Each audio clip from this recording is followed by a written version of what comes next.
사도행전 17장 1절에서 9절 하나님의 말씀을 들으십시오.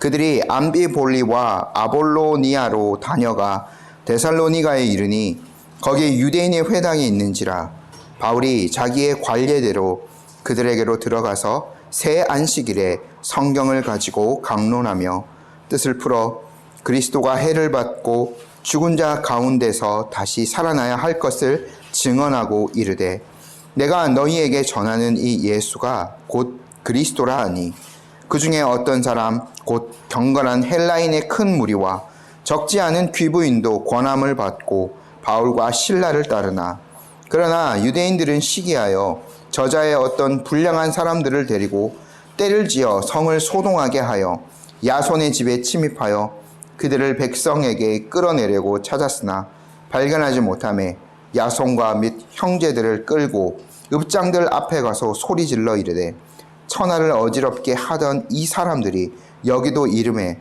야손이 그들을 맞아들였도다. 이 사람들이 다 가이사의 명을 거역하여 말하되 다른 임금 곧 예수라 하는 이가 있다 하더이다 하니 무리와 읍장들이 이 말을 듣고 소동하여 야손과 그 나머지 사람들에게 보석금을 받고 놓아주니라. 아멘. 저희가 지난주에는 이 빌립보 전도가 마무리되어지는 장면을 함께 살펴보았습니다. 바울과 실라가 옥에서 하나님을 찬양하고 기도하였을 때 옥터가 흔들리고 모든 옥문들이 열려지고 그 매였던 것들이 풀어지는 기적들을 경험하였죠. 이 죄수들을 지키는 간수는 그 놀라운 일 때문에 잠에서 깨어서 상황을 파악하였습니다. 그래서 모든 문들이 열려져 있고 매여져 있던 것들이 풀려져 있었기 때문에 간수는 죄수들이 다 타락을 한 것으로 생각을 하여서 칼을 빼어 자결하려고 했죠. 그런데 그 자결하던 그 사람을 바울이 말렸습니다. 간수는 그 놀라운 사건을 겪으면서 바울과 실라 앞에 엎드렸죠. 그리고 그들을 데리고 나아가서 내가 어떻게 해야 구원을 받겠습니까? 라는 질문을 드렸습니다. 바울과 실라는 주 예수를 믿으라. 그리하면 너와 내 집이 구원을 받을 것이다. 라는 답변을 주었죠. 구원의 모든 중심이 되시는 예수 그리스도를 그 빌립보 간수에게 전한 것입니다.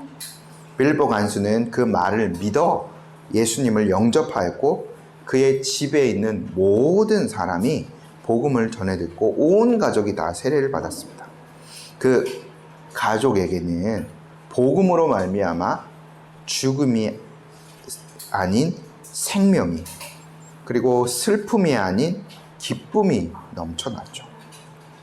다음 날 바울과 실라는 옥에서 공식적으로 풀려났고 로마 시민이 그들의 신분을 밝혀서 성에서 며칠을 더 머무르고 루디아의 집에서 형제들을 만나 위로하고 다음 도시로 이동을 합니다. 계속해서 이제 마게도냐 지역을 여행하면서 전도를 이어가죠. 제가 그 길을 말씀드렸습니다. 이그나티아 대로라고 그 이제 로마 황제의 길을 따라서 이제 사도 바울이 계속해서 2차 전도 여행을 이어갑니다.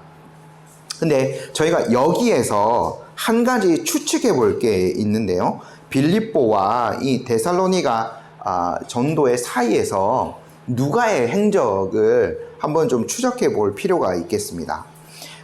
저희가요, 그 마게도냐로 건너갈 때, 그 16장 이제 초반부에서 이제 하나님께서 다른 데 전도하는 길들 다 막으시고, 이제 그 드로아에서 이제 환상을 통해서 마게도냐로 건너갈 것을 바울에게 지시하셨죠. 그래서 저희가 16장 10절을 보면 그 환상을 보았을 때 우리가 마게도냐로 떠나기를 힘썼다라는 것을 보아서 여기에서 누가가 전도팀에 함께 포함되어 있었고 누가는 분명히 빌립보 전도에 함께 하였음을 저희가 추측해 볼 수 있겠습니다. 그런데 이제 이 다음부터는요, 우리라는 표현이 등장하지 않습니다.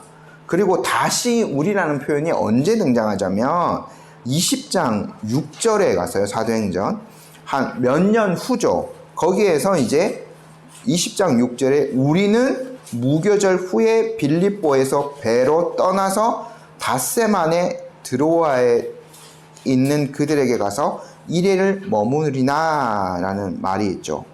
그러니까 요 기간까지 그 빌립보 전도의 시작부터 이제 다시 이제 바울을 만나러 이제 이 3차 전도여행을 다 마무리 짓고 바울을 만나러 드로아에서 만나는데 이때 누가가 배를 타고 빌립보에서 넘어가서 드로아로 이제 반대편으로 간 거죠. 그걸 볼 수 있습니다. 그래서 이제 아마 저희가 누가의 행적을 완전히 뭐 이렇게 완벽하게는 알 수 없지만 요런 것들을 추측해서 보건대 누가는 빌립보에 남아서 계속 형제들을 돌보는 사역을 했을 것이다 라고 저희가 추측해 볼 수 있겠습니다. 왜냐하면 또 저희가 생각해 볼 게 바울과 실라가 혈통이 완전 유대인이라는 것 때문에 로마 시민인 것은 숨겼죠. 유대인인 것 때문에 사실은 두 사람이 억울하게 감옥에 갇힌 겁니다. 빌립보에서. 근데 그때 디모데나 이제 누가 같은 경우에는 전면에 등장하지 않았죠. 아마 그런 것들이 있었기 때문에 누가가 그 빌립보에 좀 더 머무르면서 아마 형제들을 위한 사역을 감당했을 것이라고 제가 자연스럽게 추측해 볼 수 있겠습니다. 그래서요, 전도팀 일행이 이제 이그나티아 길을 따라서 계속 복음을 전했는데 데살로니가가 빌립보에서 약 한 160km 정도 떨어져 있다고 합니다. 그래서 하루 만에 이동할 수는 없는 거죠. 적어도 3일 길 이상을 가야 되는데 하루에 한 40km씩 간다라고 치면 3일 길은 넘는 거리인데요. 그래서 중간에 이제 두 도시의 이름이 더 나오죠. 저희가 1절 말씀 다시 한번 읽어보겠습니다. 그들이 암비볼리와 아볼로니아로 다녀가 데살로니가에 이르니 거기 유대인의 회당이 있는지라. 먼저요, 이 암비볼리라는 도시에 도착하는데 여기는 그 금이 많이 나는 판게오 산이라는 그 산의 남서쪽에 위치하고 있는 도시라고 합니다. 여기에서 이제 머무르고 잠시나마 머물렀겠죠. 그 다음에는 이제 아볼로니아에 이제 들리게 되죠. 이 도시는 이제 암비볼리아에서 약 남서쪽으로 40km 정도 떨어진 곳에 있는 도시입니다. 그러니까 그렇게 하루씩을 머물렀다라고 저희가 추측해 볼 수 있겠죠. 물론 여기에서 이제 사역들은 크게 기록되어 있지는 않습니다만 이 암비볼리아 같은 경우에는 뭐 바울이 복음을 전했다라는 터가 남아 있기도 하다고 합니다. 그러니까 아마 우리가 그런 것들을 추측해 보건데 계속 이 전도팀은 복음을 전하면서 이제 데살로니가까지 이동하였을 것으로 추측해 볼 수 있겠죠. 그렇게 이동하여서 이제 그들이 마침내 데살로니가에 이르게 됩니다. 이 데살로니가는 오늘날 이제 뭐 테살로니키라고 표현하는데 저희가 이 마게도냐 지역을 좀 이해하기 위해서는 사실 알렉산더의 그 행적에 대해서도 좀 미리 알 필요가 있겠는데요. 근데 알렉산더 대왕이 알려진 대로 아주 젊은 나이에 죽죠. 이제 33살의 나이에 죽었습니다. 그러니까 후계자를 정하지 않고 죽었기 때문에 당연히 그 제국 안에 권력에 대한 다툼들이 막 벌어집니다. 이때요, 처음에 승기를 잡은 사람이 이제 카산더라는 사람인데, 이 사람이 자기의 어떤 정통성을 위해서 알렉산더 대왕의 이복 누이였던 테살로니키, 이 사람 이름입니다. 데살로니가가. 그러니까 알렉산더의 그 이복 여동생의 이름을 따서 이 도시가 지어진 거죠. 그러니까 이 이제 카산드라는 사람이 테살로니키와 결혼을 하고요. 근데 이제 그 와중에 권력 다툼으로 여러 가지 일들이 있었겠죠. 반대파를 제거하고 뭐 이런 것들이 있었을 겁니다.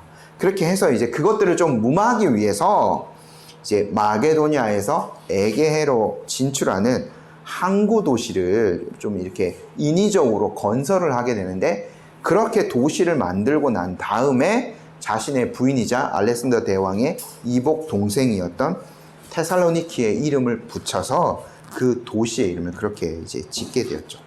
저희 성경에는 이제 데살로니가라고 표현되어 있는데, 그러니까 제가 이 데살로니가를 생각해 보면 아주 교통이 좋은 곳입니다. 육로로는 이그나티아 도로 위에 건설되어져 있는 그런 도로이고, 해상으로는 이제 에게해를 마주보고 있기 때문에 해상으로는 이제 아시아 지역까지 이제 왔다 갔다 할 수 있는 거죠. 그래서 이제 나중에 이제 데살로니가에서 이렇게 배를 타고 이제 에베소까지 이동하고 그런 일이 또 있게 됩니다. 그러니까 이제 이 데살로니가가요, 아마 알려지기로는 바울의 요 전도팀이 도착했을 시기에는 약 한 20만 명 정도 되는 아주 큰 도시죠. 크고 번성한 도시였다고 합니다. 그리고 그것 때문에 이제 마게도냐 지역의 수도 역할을 감당하였죠. 그러니까 이런 도시들은 말씀드렸던, 저희가 조금 이해하기 힘든 게 있는데, 저희는 사실은 반도 안에 갇혀져 있는 데죠. 우리는 어디로 나가도 사실은 지금은 바다밖에 없지 않습니까? 북한이 막혀져 있기 때문에. 이런 이제 요충지에 있는 도시들, 교통이 아주 편리한 곳에 있는 이런 도시들은요, 많은 사람들이 오갑니다. 그래서 다양한 민족들이 여기에 섞여 살게 되는 거죠. 로마, 또 이 마게도냐 사람, 유대인, 또 아프리카 사람, 뭐 다양한 민족의 사람들이 이 데살로니가 도시 안에 모여 살고 있어요. 그래서요, 여기에는 이제 많은 유대인들도 있었기 때문에 빌립보에서는 회당이 없었다라고 저희가 추측해 볼 수 있지만, 여기에는 회당이 있었던 겁니다. 그래서요, 이 전도팀은 당연히 이제 이 큰 도시인 데살로니가를 기점으로 이제 마게도냐 전체 전도를 이렇게 좀 이루어 가려고 했었고, 또 여기에 회당이 있었기 때문에 저희가 2절에 보면 관례대로 바울이 이렇게 했다고 하지 않습니까? 바울이 이제 계속해서 회당 전도를 많이 하였죠. 제가 이제 비시디아 안디옥 전도할 때 이런 것의 이점들에 대해서 좀 설명을 드렸습니다. 바울은요, 사실 당대의 최고의 스승 밑에서 배운 사람이거든요. 그러니까 어디를 가더라도 그 가말리알 문화에서 배웠다라는 것이 증명되며 어느 회당에서라도 제발 우리 회당에 와달라고 그럴 정도로 탁월한 어떤 구약적인 지식이 있는 사람이었고, 이제 증명된 어떤 검증된 것들이 있었던 거죠. 바울은요, 계속해서 회당을 중심으로 2차 전도 여행 때도 전도를 많이 이제 하게 됩니다. 근데 이제 요 데살로니가에서는 3번 정도 회당에서 복음을 나누었던 것으로 보여집니다. 2절 말씀 저희 한번 읽어볼게요. 바울이 자기 관례대로 그들에게로 들어가서 새 안식일에 성경을 가지고 강론하여, 여기에 이제 새 안식일 동안 데살로니가 회당에서 바울이 복음을 전했는데, 저희가 이제 생각해 볼 거는 데살로니가 그러면 딱 3주만 머물라, 그것은 아니고요. 더 아마 긴 기간들이 있었을 것으로 충분히 이제 추측해 볼 수 있습니다. 바울은요, 성경을 가지고 강론합니다. 사실 바울이 회당에서 전도할 때 유대인들을 만나서나 뭐 이방인을 만나서나도 마찬가지입니다. 가장 첫 번째로 복음을 전하는 도구로 삼는 것은 무엇이냐면 바로 성경이에요. 바울이 여러 가지 것들을 가지고 전도를 하긴 하거든요. 저희가 한 2주 뒤에 볼 것 같은데요. 다음 주는 저희가 이제 베레아를 한번 볼 것 같고, 그 다음에 이제 아테네를 볼 건데, 아테네 같은 경우에는 바울이 헬라 어떤 철학적인 지식도 많았기 때문에 그것들을 사용해서 이제 오늘날로 치면은 약간 좀 변증적인 방법으로 복음을 좀 전합니다. 그 사람들이 워낙 광장에서 이제 철학을 가지고 이야기한 것 때문에 바울이 이제 보이지 않는 하나님을 이제 가지고 와서 조금은 좀 이제 변증적으로 복음을 전하기도 하고요. 또 나중에 바울이 분봉화 앞에서 이제 본인을 변호해야 될 때는 자기의 간증 있지 않습니까? 그 9장에서 경험하였던 이것을 가지고 또 복음을 전하기도 합니다. 그러니까 다양한 그 도구들을 가지고 바울이 전도를 한 거죠. 근데 가장 보편적으로 그리고 가장 효율적으로 복음을 전한 도구가 무엇이었냐? 성경이에요. 바울이요 디모데 후서에서 이렇게 말하지 않습니까? 또 어려서부터 성경을 알아나니 성경은 능히 너로 하여금 그리스도 예수 안에 있는 믿음으로 말미암아 구원에 이르는 지혜가 있게 하느래요. 성경 안에요 구원에 이르는 지혜가 다 담겨져 있습니다. 그래서 바울이 이제 보통 전도를 할 때는 성경을 가지고 이제 구체적으로 구약 성경이죠. 이 회당에서 구약 성경을 이제 가지고 강론했기 때문에 이것을 가지고 이제 바울이 전도를 한 거죠. 저희가 제가 뭐 예전 얘기들 뭐 이렇게 좀 생각해 보면은 한 10년 전에 한경이가 이제 딱 10년 전에 태어났었는데 그때 뭘 하고 있었냐면 신대원을 졸업하자마자 선교사 훈련을 받고 있을 때였거든요. 그래서 이제 우리 아내는 만삭 아기 낳기 한경이 낳기 바로 직전까지 아마 한 이틀인가 3일 전까지 이제 같이 이제 선교 훈련을 받으면서 이제 이슬람 선교사 훈련을 받았는데 여러 가지 그때 뭐 이제 전도의 방법도 거기서 이제 훈련을 받았죠.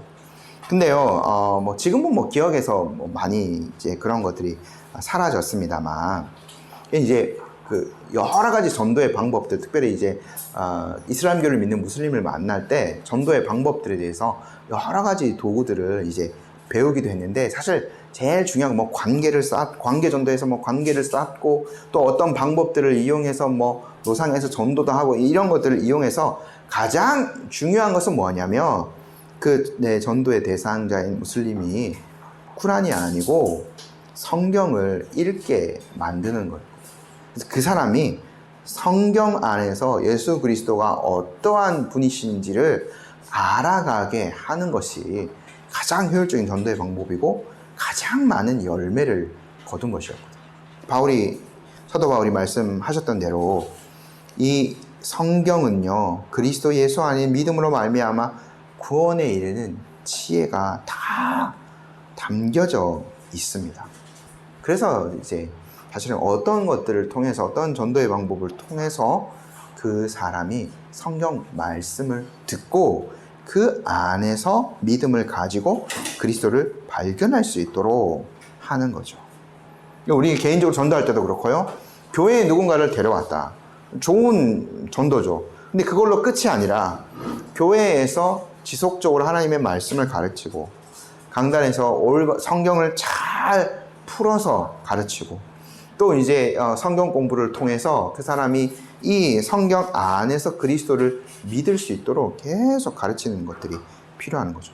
그래서요 교회가 가장 사실은 좋은 전도의 방법 중에 하나는 성경을 바르게 잘 가르치는 거예요.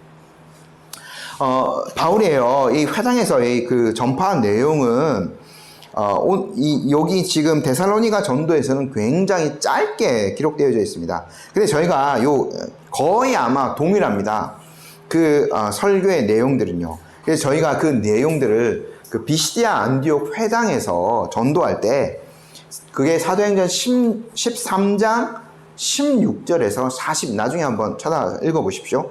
13장 16절에서 41절까지 좀 길게 누가가 기록해 놨는데 비시디아 안디옥 회당에서 바울이 어떤 내용을 사람들에게 전하였는가. 그때는 공식적으로는 2번 정도 한 것으로 보입니다.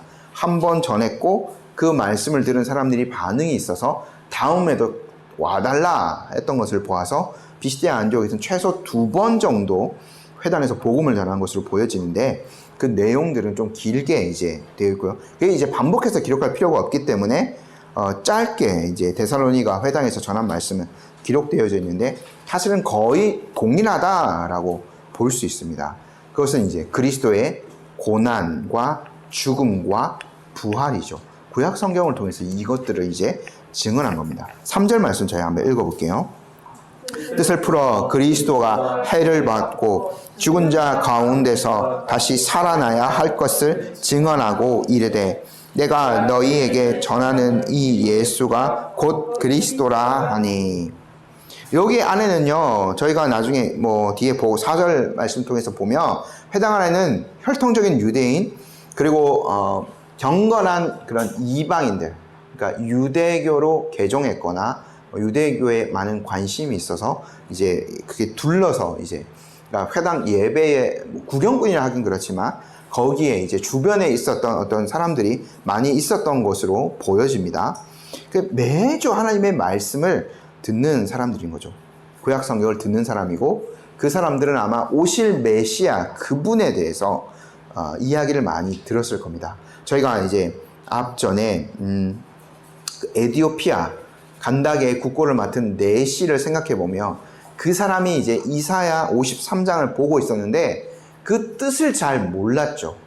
그건 그리스도를 통해서만 온전히 해석될 수 있었기 때문에. 그래서 그 사람이, 그 간다게의 네시가 바울한테 질문하는 게, 이 말씀이 선지자 자신을 말하는 거냐, 그 이사야 53장이 가리키는 사람이 선지자 자신이냐 다른 사람이냐, 이걸 묻지 않습니까? 그러니까 사람들이 구약 성경에 대해서 들었지만 그리스도를 통하지 않고는 온전히 그 성경을 해석을 할 수가 없는 거죠. 바울이 그래서 회당에 가서 그런 말씀을 중심으로 그리스도를 전했습니다. 그분이 그리스도다, 그분이 메시아이다 전했고요. 그 메시아가 어떤 사역을 감당하느냐, 죄인들을 위해서 죄책을 담당하는 사역을 감당하는 거죠. 하나님께서요, 아담에게 그 하신 명령, 그 명령을 어겼을 때, 선악을 알게 하는 나무의 실과를 먹지 말라 하셨을 때, 그걸 어겼을 때는 정녕 네가 죽을 것이다 라는 그 조건을 거셨잖아요. 그게 사라진 것이 아닙니다. 인간에게는 죽음의 형벌이 늘 따라다닐 수밖에 없는 거죠. 그 죽음의 형벌을 어떻게 갚을 수 있나요? 인간의 죽음은요, 가치가 없는 거죠. 왜냐하면 재물을 바칠 때도 하나님은 흠이 없는 것을 바치라 하셨고, 죄 많은 인간의 죽음, 자신을 위해서, 남을 위해서도 아무런 공로가 되지 않습니다. 그래서 하나님의 아들인 그분이 이 땅에 오셔서 그 죄인들의 그 죽음의 죄의 대가인 그 죽음의 형벌을 그 메시아인 그분께서 담당을 하신 거죠. 그러나 그분은 사망에 매여 있지 않으신 분입니다. 사망을 이기시고 그분은 부활하셔서 지금도 살아계신 분이시죠. 십자가를 지시기 전이나 지신 후에도 그분은 영원하신 왕이십니다. 그래서요, 바울은요, 이 구약 성경을 가지고 이 그리스도이신, 그리스도가 기름 부음 받은 자라는 뜻이죠. 이게 헬라어고요, 히브리어는 메시아입니다. 메시아 대신 그 분을 많은 사람들에게, 그 회당에 있는 많은 사람들에게 다 전한 거죠. 그리스도의 죽음과 부활, 이것이 사실은 복음의 핵심이지 않습니까? 그래서요, 이 복음을요, 바울은 누구에게나 차별 없이 선포했습니다. 이것을 믿는 사람, 어떠한 사람이든지 간에 구원을 받게 되죠.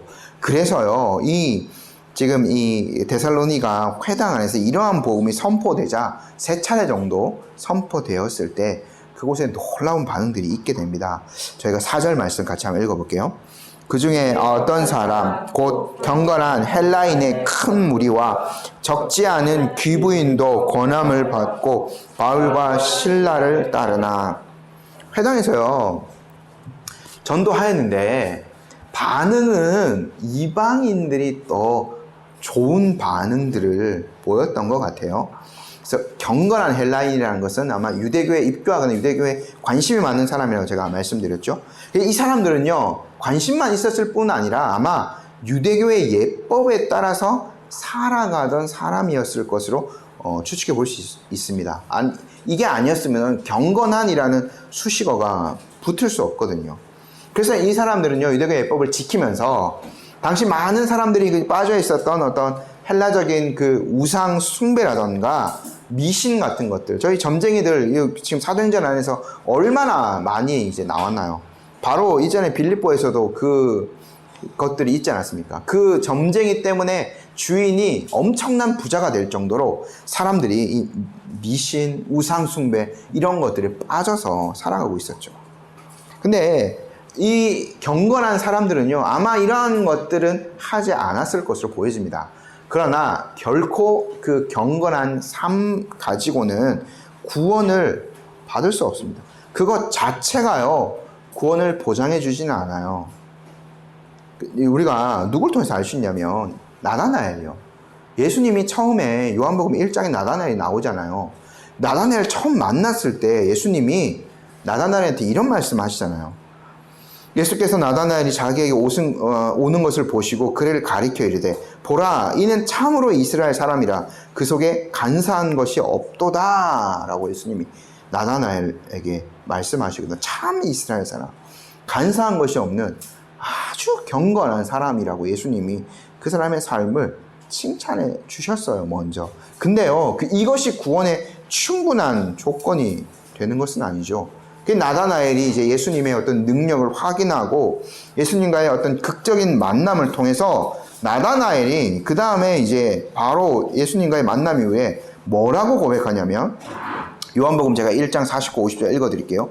나다나엘이 대답하되 랍비여 당신은 하나님의 아들이시오 당신은 이스라엘의 임금이로소이다. 예수께서 대답하여 이르시되 내가 너를 무화과나무 아래서 보았다 함으로 믿느냐? 이보다 더 큰 일을 보리라.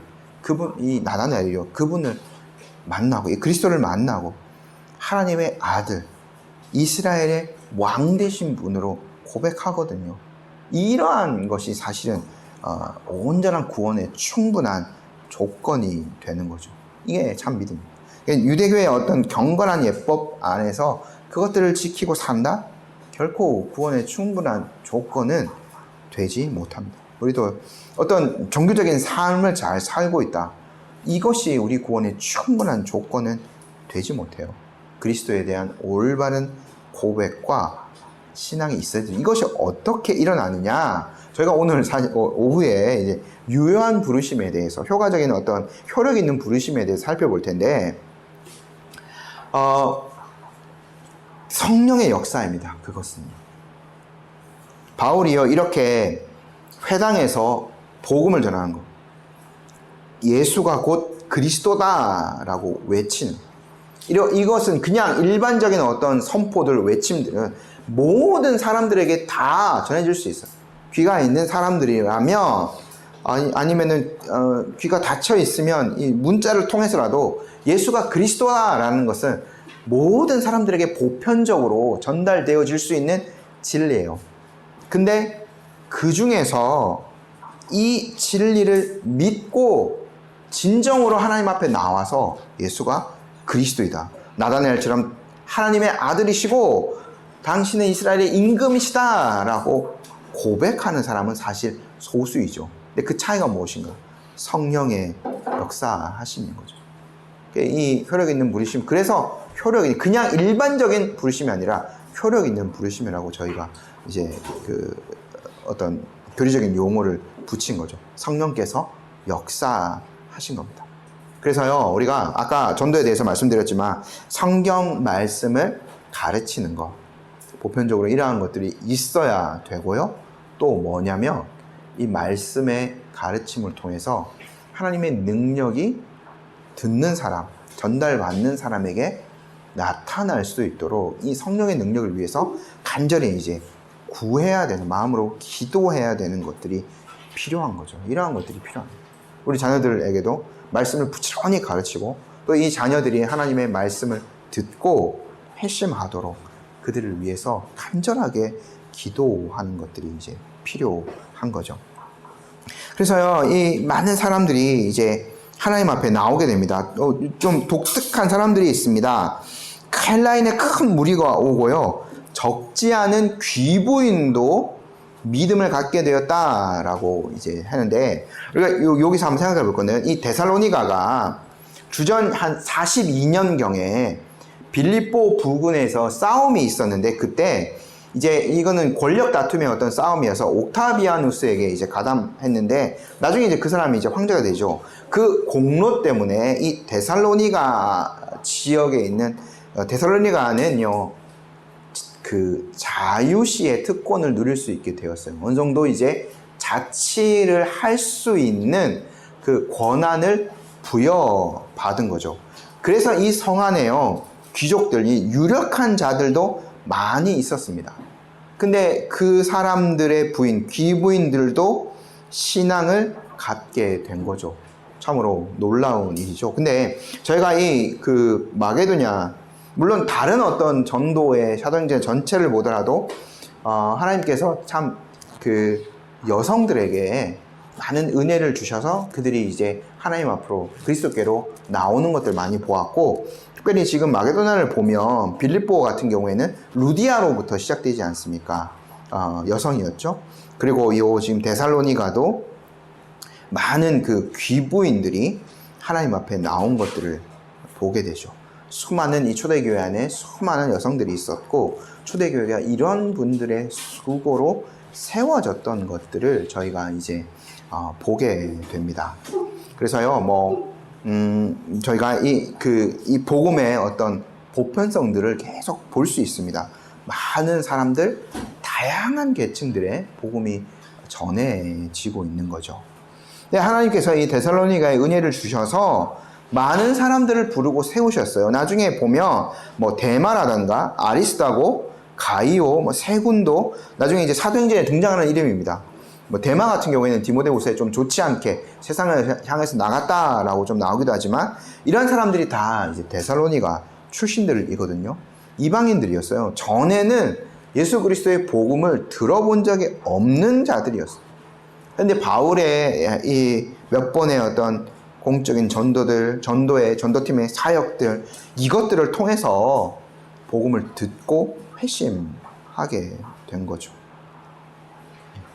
이 바울과 이 전도팀은요, 아마 이제 알지 못하는 이 마게도냐라고 간 것, 어떤 두려움이 있을지도 모르겠지만 묵묵히 자신의 일을 잘 감당했습니다. 하나님께서 그럴 때 귀한 열매들을 맺게 해 주신 거죠.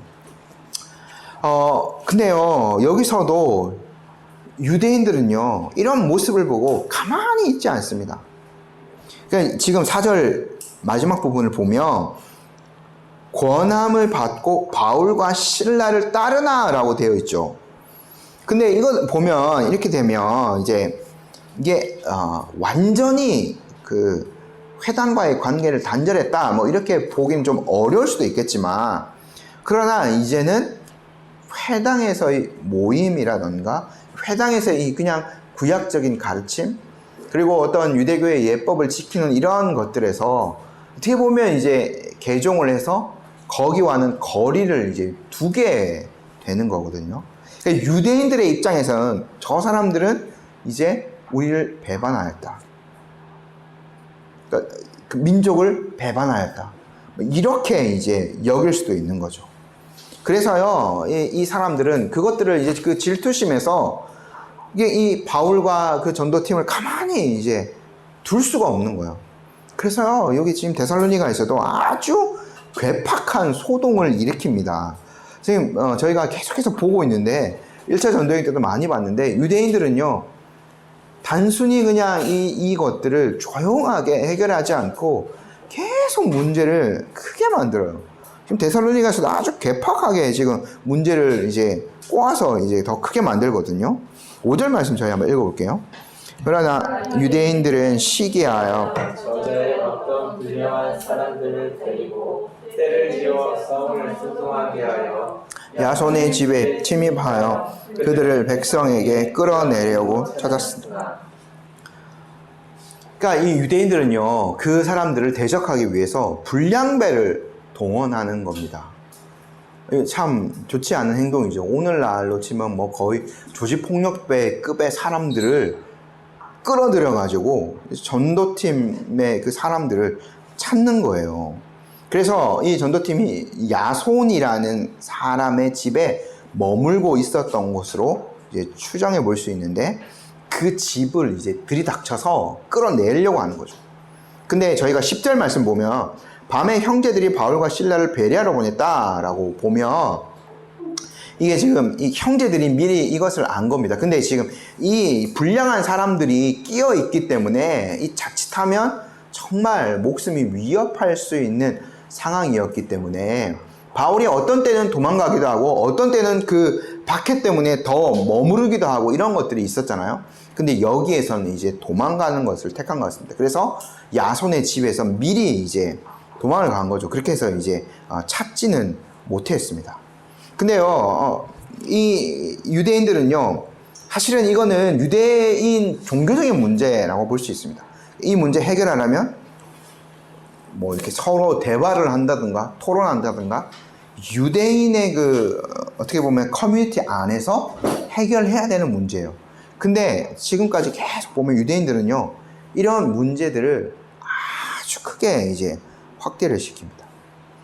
다른 사람들까지 지금 막 성을 소동하게 하잖아요. 관련 없는 사람들끼리까지도 다 이제 끌어들이는 거죠. 이게 이제 고도의 작전입니다. 이렇게 되면 성이 소란하게 되고 그 로마의 관리들이 이 문제에 끼어들 수밖에 없는 거죠. 일부러 지금 이렇게 하는 겁니다.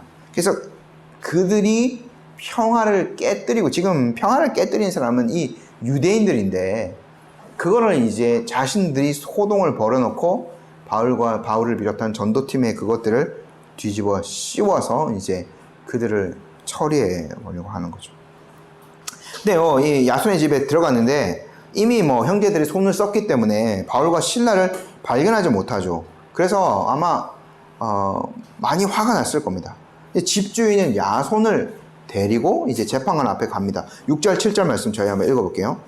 발견하지 못함에 야손과 형제들을 끌고 읍장들 앞에 가서 소리질러 이르되 천하를 어지럽게 하던 이 사람들이 여기도 이름에 야손이 그들을 맞아들였도다. 이 사람들이 다 바리사의 명을 거역하여 말하되 다른 임금 곧 예수를, 이 사람들은요, 그 전도팀 대신에 이제 야손 그리고 몇몇 형제들을 끌고 읍장들이라고 표현되어 있는 로마의 치안관이라고 볼 수 있겠죠. 그 사람들 앞에 가서 소리를 지릅니다. 막 천하를 어지럽게 하던 사람들이 여기에 이르렀다. 야손이 이 지금 끌고 온 야손이 그 사람들을 맞아들였다. 근데 그 사람들은요, 가이사의 명령을 거역하여 다른 임금이라는 예수가 있다고 다닌다라고 그들을 고발합니다. 뭐예요? 그 지금 야손이 끌어들인 그 사람들이 로마에 반역을 저지르고 있다라는 말로 고발하는 거죠. 아까 잠시 드렸습니다만 이 사람들은요, 어떻게 보면 이 종교적인 그냥 이렇게 좋게 해결할 수 있는 그 문제를, 유대인 안에서만 해결할 수 있는 그 문제를 정치적인 문제로, 사회적인 문제로 둔갑시키는 거죠. 당시 이 로마 제국에서 다른 황제를, 가이사 외에 다른 왕을 섬기는 죄는 최고의 죄목입니다. 반역죄. 결코 용서받기 어려운 중대한 죄였죠. 우리가 예수님을요, 그 빌라도에게 고발한 유대 종교 지도자들이 뭐라고 고발했는지 누가복음 23장 2절에 이렇게 고발했어요. 고발하여 이르되 우리가 이 사람을 보매 우리 백성을 미혹하고 가이사에게 바치는 것을 금하며 자칭 왕 그리스도라 하더이다 하니, 이 사람 지금 반역하고 있습니다. 가이사에게 세금 바치지 말라 하고 자기가 왕이라고 합니다 라는 걸로 예수님을 고발하죠. 똑같이 지금 데살로니가에 있는 유대인들은요, 그 전도팀 지금 이런 그 예수님을 전하고 있지 않습니까? 그래서 그들이 왕의 명령을 거역하고 다른 왕, 예수라는 그 왕을 섬기고 있다. 그 사람이 왕이다 라고 말하고 다닌다 라고 이렇게 이제 고발한 거죠. 반역의 혐의를요, 뒤집어 씌운 거예요. 당시 이제 로마 어떤 관리들의 감정을 자극한 거죠. 이게 참 무서운 방법입니다. 왜냐면요, 지금 여기에 참과 거짓이 적절하게 섞여져 있거든요. 지금 이 사람들이요, 예수님을요, 7절의 말씀처럼 왕, 임금, 왕, 예수님을 왕으로 고백합니다. 예수님이 하나님 나라의 왕이시다. 예수님이 선포하신 그 하나님 나라의 주인이시다. 그뿐만 아니라 온 세상의 주인이 예수님이시다라고 고백을 하죠. 이 분명한 신앙의 고백입니다. 그러나 예수님도요, 자기가 정치적인 왕으로 이 땅에 온 것이 아니다라는 것을 밝히셨죠. 요한복음 보면 사람들이 먹을 것 때문에 예수님 왕으로 삼으려 했을 때 그 오병이의 기적 다음에 예수님께서 그것들 완전히 거절하셨습니다. 그렇게 가르치시지도 않았고, 교회도 사실 예수님이 정치적인 왕이기 때문에 우리가 봉기하여서 로마를 전복시켜야 된다, 이렇게 결코 말하지 않았어요. 근데 지금 이 고발하는 사람들은 그들이 고백하는 그 신앙의 고백의 내용, 이건 참이죠. 또 그렇지 않은 내용, 그 거짓들을 적절하게 뒤섞어서 그럴듯한 고발 제목을 만들어내고 있는 거죠. 이것이 사실은 무서운 거예요. 근데 제가 뭐 더 할 얘기가 있습니다만, 오늘날에도 이런 사람들이 너무 많이 있어요. 어떤 그 사건, 요즘 정치적인 것들 너무 많은데 여기에 참과 거짓을 잘 이렇게 뒤섞어서 많은 사람들을 속이는 거죠. 한쪽 어떤 의견을 따르게 만드는 거. 그리스도인이 여기에 사실은 동요되면 안 됩니다. 근데 거기에 가장 많이 동요해서 이렇게 단체 단톡방에 막 이렇게 분별 없이 퍼나가는 사람이 너무나 많거든요. 확실하게 확인이 안 된 것들에 대해서는 우리가 침묵을 지켜야 됩니다. 이것이 성숙한 그리스도인 자세. 예수님도 그렇게 고발당했고요. 지금 전도팀도 데살로니가에서 그렇게 고발을 당하고 있는 거예요. 그러니까 어떻게 지금 마지막에 처리됩니까? 이 읍장들은요, 이 야손과 그 나머지 사람들 보석금을 받고 놓아줍니다. 8절 9절 저희 읽어볼게요. 무리와 읍장들이 이 말을 듣고 소동하여 야손과 그 나머지 사람들에게 보석금을 받고 놓아주니라. 야손과 나머지 사람들은요, 이 말을 직접적으로 한 사람이 아니기 때문에, 그리고 그냥 사실은 집 주인이었을 뿐이에요. 그래서 이 사람들을 뭐 반역 혐의로 다스리거나 그럴 필요는 없었던 겁니다. 그래서 이제 이 당시에 이제 보석금 제도가 있었기 때문에 정식 재판을 받은 건 아니고요. 이 뭐 보석금을 냈다는 것은 유죄 판결을 받았다라는 거거든요. 근데 아마 그냥 그 다른 어떤 태형이라던가 뭐 감옥에 갇힌 거라던가 이런 거 없이 보석금을 내고 이들이 풀려난 것들을 보면 거기에 어떤 조건이 달려져 있는 것은 분명합니다. 어떤 거냐면 바울과 실라, 지금 그 전도팀을 보내고 다시는 그들과 접촉하지 못하게 만드는 거죠. 조건이 그거였을 거예요. 다시는 여기 와서 전도하였던 그 사람들, 그 유대인의 무리들과 다시는 접촉하지 말라라는 조건을 받고 보석금을 내고 이제 야손과 형제들이 풀려난 거예요. 그걸 우리가 어디서 추측해 볼 수 있냐면, 바울이 데살로니가에 편지 보냈잖아요. 2장 17, 18절에 제가 읽어드릴게요. 데살로니가 전서. 형제들아, 우리가 잠시 너희를 떠난 것은 얼굴이요 마음은 아니니 너희 얼굴 보기를 열정으로 더욱 힘썼노라. 그러므로 나 바울은 한두 번 너희에게 가고자 하였으나 사탄이 우리를 막았도다. 바울이 정말 이 데살로니가에서는요, 준비 없는 이별을 했어요.